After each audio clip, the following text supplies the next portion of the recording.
Bienvenue dans le podcast Lawher, le podcast qui vous permet de démystifier le droit et de le rendre accessible dans votre aventure entrepreneuriale en tant qu'entrepreneuse. Parce que dans Lawher, on pense que le droit et l'avocat doivent être les alliés de la réussite entrepreneuriale des femmes. On parlera donc d'entrepreneuriat, de cerveau reptilien, de contrat, de sororité ou encore de Beyoncé. Bonne écoute à toutes! Hello à toutes, je suis Estelle B, avocate en droit des affaires et en droit des sociétés. J'aide les entrepreneuses comme vous à sécuriser leur business et leur patrimoine. Donc ici, dans Lawher, on parle stratégie, protection et argent, surtout quand ça fait peur. Et justement, aujourd'hui, on va parler d'un sujet qui fait peur à presque toutes les femmes que j'accompagne. J'ai nommé la question des impôts, sujet ô combien aride, mais hyper intéressant à mon sens. Et donc, la plupart du temps, oui, on va me dire « je ne comprends rien aux impôts, j'ai peur d'en payer trop ». Alors, disons que cette réflexion est normale, surtout quand on voit la masse d'influenceurs sur les réseaux sociaux vous expliquer pourquoi ils se sont expatriés à Dubaï à cause des impôts. Alors, je vous rassure tout de suite, peut-être qu'il est un peu prématuré d'envisager un déménagement à Dubaï parce qu'en réalité, ce que j'entends derrière moi quand on vient à mon cabinet et qu'on me dit que je ne comprends rien aux impôts, c'est surtout un sujet, entre guillemets, de je ne maîtrise pas le sujet, donc je subis mes impôts. Donc aujourd'hui, on va essayer de reprendre la main ensemble sur cette question des impôts lorsqu'on entreprend. Alors, comme je l'ai indiqué, il arrive régulièrement que lors des rendez-vous, mes clientes me disent que plus elles gagnent d'argent et plus elles ont l'impression que l'État va venir les punir. Et donc souvent, j'ai des entrepreneurs qui vont être en SASU avec un chiffre d'affaires plutôt honorable, à savoir entre 100 000 et 200 000 euros de chiffre d'affaires. Elles vont souvent se rémunérer peu pour, entre guillemets, économiser parce qu'elles redoutent le fait que tout va partir en impôts. Alors bien sûr, je les comprends, mais en réalité, dans la plupart de mes consultations, il y a une énorme confusion entre les différentes notions que sont les impôts, les charges sociales, l'impôt sur les sociétés, l'IR, etc., etc. Et surtout, l'un des sujets centraux, c'est que la plupart des entrepreneurs ne voient pas que sur les impôts, il y a vraiment deux principes. Déjà, comprendre les règles pour bien les maîtriser, mais également comprendre les règles pour bien anticiper et essayer de contrôler au mieux son impôt. Parce qu'il est nécessaire évidemment de comprendre cet impôt pour l'anticiper, car évidemment, ça va représenter un manque à gagner sur votre rémunération et ça, c'est une réalité que je ne peux pas changer. Donc, déjà, on va venir préciser ce que vous entendez par impôt et surtout, spoiler, vous allez vous rendre compte que souvent le mot impôt n'est pas ce que moi j'entends par impôt. Donc, on va venir clarifier les choses une fois pour toutes. De quoi parle-t-on vraiment quand vous dites, entre guillemets, trop d'impôts ? En général, je constate qu'il s'agit d'un énorme fourre-tout sur tout ce qui constitue, entre parenthèses, un manque à gagner, à savoir les charges sociales, donc ce sont vos cotisations à l'URSSAF qui vont venir vous protéger lors de la retraite, votre sécurité sociale. Vous les payez sur votre rémunération, typiquement si vous êtes en société, voire une petite partie de vos dividendes si vous êtes en URL. La réalité, c'est qu'à partir du moment où vous vous versez une rémunération en France, il est normal de payer des cotisations sociales dessus. Pensez à votre fiche de paye quand vous étiez salarié ou bien stagiaire. Cela vous permet donc d'être protégé comme il se doit en cas de maladie, de retraite ou encore de congé maternité. À côté de ça, lorsque vous dites impôt, cela inclut également l'impôt sur les sociétés. L'impôt sur les sociétés, quand est-ce qu'il va venir s'appliquer ?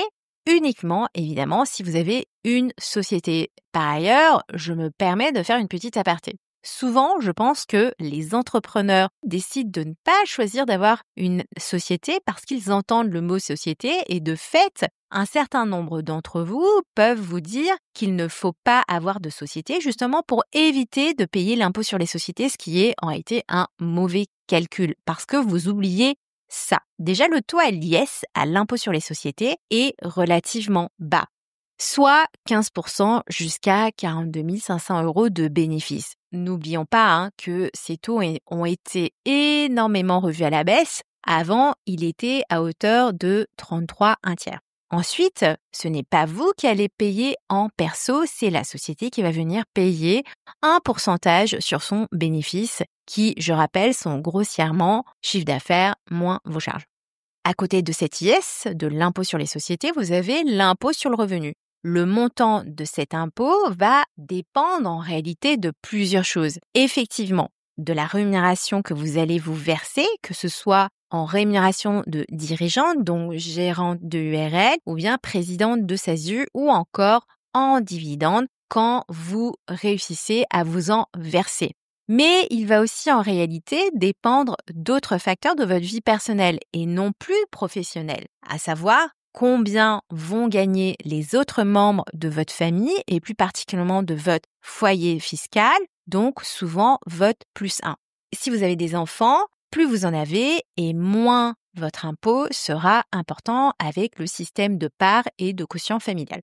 Si vous-même et ou votre conjoint a d'autres ressources de revenus comme des revenus fonciers ou revenus mobiliers, évidemment, ça sera encore différent. Il y aura un impact évidemment sur l'impôt sur le revenu. Donc en réalité, si on entend strictement le fait de payer trop d'impôts, évidemment, sauf si vous êtes célibataire et sans enfant, en réalité, ça ne va pas dépendre que de vous. Ça va dépendre également de ce qu'il se passe dans votre foyer fiscal. Donc, la réalité, c'est que votre phrase « j'ai peur de payer trop d'impôts » est souvent un peu erronée, surtout si vous faites une déclaration commune avec votre +1, ce qui est en général la norme, étant donné qu'il faudra également prendre en compte l'ensemble de vos revenus avec votre conjoint. Je vous recommande donc d'être extrêmement vigilante et de ne pas céder à la tentation de vous verser moins de rémunération car vous avez l'impression que c'est à cause de vous que vous et votre conjoint payez beaucoup d'impôts. Parce que je le répète souvent, et là je fais une petite aparté sur votre sécurité financière à côté des impôts. Ne pas vous verser une rémunération, en réalité, c'est s'exposer à des potentielles difficultés financières si un jour vous vous séparez, s'il y a un décès, ce que je ne vous souhaite pas évidemment. Parce qu'il ne faut pas oublier qu'une rémunération régulière, c'est un passe-droit pour faire plein de choses, surtout dans les moments difficiles de la vie. Par exemple, on va utiliser votre rémunération pour calculer vos indemnités journalières en cas de maladie ou en cas de congé maternité. On va également utiliser votre rémunération pour calculer vos droits à la retraite. Votre rémunération sera aussi scrutée si un jour vous deviez quitter le domicile conjugal dans le cas d'un divorce. Il ne faut donc pas avoir peur de se verser une rémunération. Si c'est un sujet de peur des URSSAF, laissez-moi vous tranquilliser. En réalité, il est totalement possible d'anticiper ces prélèvements de manière mensuelle. Et pour en revenir au sujet des impôts, ce n'est pas tant le fait de ne pas comprendre les choses que d'avoir des idées claires sur combien vous allez vous verser de rémunération au titre de votre mandat de gérante ou de présidente, en calculer le coût, donc URSSAF, impôt sur le revenu. Et la chose extrêmement importante par rapport à l'impôt sur les sociétés, n'oubliez pas qu'en réalité, la rémunération que vous allez vous verser est considérée comme une charge pour votre société. Donc, si vous versez une rémunération, votre impôt sur les sociétés sera d'autant moins important. Ça va dépendre évidemment sur la question des impôts, combien vous allez vous verser de dividendes. Il faudra donc en calculer le coût de la même façon. Et là, ça sera impôt sur les sociétés plus URSSAF, le cas échéant. Faut-il investir dans un contrat Madelin, PER, pour déduire fiscalement? Est-ce qu'il ne faudra pas également créer une holding pour capter les dividendes et les réinvestir dans un nouveau projet que vous aimeriez monter ou dans le projet de quelqu'un de votre famille, par exemple? Selon le montage choisi, évidemment, vous ne paierez pas du tout les mêmes impôts. Mais ça, vous ne pouvez pas le deviner. Il faut l'anticiper et surtout l'aligner avec vos objectifs. Est-ce qu'il s'agit du court terme, du long terme? Est-ce que vous êtes dans une logique de transmission? Est-ce que vous voulez vous constituer de l'épargne ou est-ce qu'il s'agit simplement des revenus personnels? Vous comprendrez donc que la fiscalité, c'est comme un jeu de société. Mieux vous connaissez les règles, plus vous gagnez. Évidemment, je ne dis pas que tout le monde doit devenir fiscaliste, loin de là. Mais si vous voulez sécuriser votre futur, investir, transmettre ou protéger vos enfants, il est indispensable pour vous de comprendre ce que vous payez, pourquoi vous le payez et comment vous pouvez ajuster les choses. Et bonne nouvelle, il existe plein d'outils et plein de professionnels pour ça.